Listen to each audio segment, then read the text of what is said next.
BJP और चुनाव आयोग की साठगांठ को लेकर एक बार फिर भड़के अखिलेश यादव ने कहा कि भाजपा की एक गुप्त बैठक हुई थी जिसमें यह तय हुआ था कि सपा का वोट आखिर कैसे कटवाना है। यहाँ दोस्तों इस वक्त की सबसे बड़ी खबर अखिलेश यादव को लेकर आ रही है।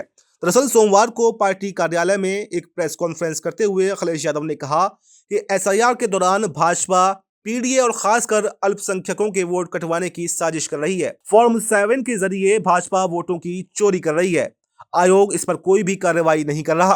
भाजपा सरकार वोट काटकर चुनाव जीतना चाहती है, यानी धांधलेबाजी करना चाहती है। सपा प्रमुख ने दावा किया है कि बीजेपी की एक गुप्त बैठक में यह तय किया गया था कि हर विधानसभा में वोट कटवाए जाएंगे। उन्होंने कन्नौज का जिक्र करते हुए कहा कि वहां के एक नेता ने भी बयान दिया था कि ज्यादा पढ़ा लिखा कभी कभी गलती कर देता है। भाजपा को यह बात पता है कि इस बार यूपी का चुनाव वो जीत नहीं रहे हैं, इसलिए वो ऐसी हरकतें कर रहे हैं। कैसे सामने वाले का वोट काटें, लेकिन जनता ये सब जानती है। हर बात का जवाब वो अपने वोट से देगी।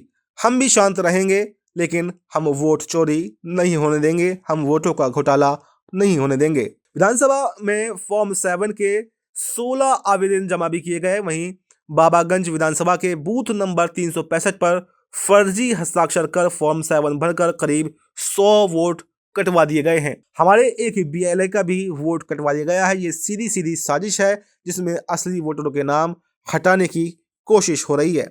अखिलेश यादव ने ये खुल्लम खुल्ला आरोप लगाया कि औरैया नगर अध्यक्ष का नाम भी मतदाता सूची से हटा दिया गया है। इतना ही नहीं, बलिया के सिकंदरपुर से सपा विधायक की पत्नी का नाम भी कटवा दिया गया है। हमारे ही वोटर से नगर अध्यक्ष का नाम कटवा दिया गया है। ये सब विपक्ष को उलझाए रखने की एक रणनीति का भी हिस्सा है। अयोध्या का उदाहरण देते हुए कहा कि एक बूथ पर 181 नोटिस जारी हुए, जिनमें से 76% पीडीए समाज को मिले हैं, यानी 46% नोटिस यादव और मुस्लिम समुदाय के लोगों को दिए गए हैं। अयोध्या में सपा ने 47 फॉर्म 7 भरे, जबकि बीजेपी ने करीब 1000 इसके आवेदन दिए। यानी कहीं ना कहीं कुल मिलाकर देखें तो एसआईआर को लेकर अखिलेश हमलावर हैं और उनका साफ साफ कहना यह है कि इसके जरिए से उनके वोटरों को काटा जा रहा है और कहीं ना कहीं इसके साथ में पक्षपाती की जा रही है और चुनाव आयोग बीजेपी का समर्थन कर रहा है। वहीं पर उन्होंने कहा कि वोट बढ़ाने का बीजेपी का लोग जो हैं वो बीएलओ पर दबाव बना रहे हैं कि उनके तो वोट बढ़ें, लेकिन विपक्षियों के वोट काटे जाएं। अब इनके पास में कोई चीज नहीं बची है, कोई मुद्दा नहीं बचा है, इसलिए ये चुनावों को चोरी करना चाहते हैं।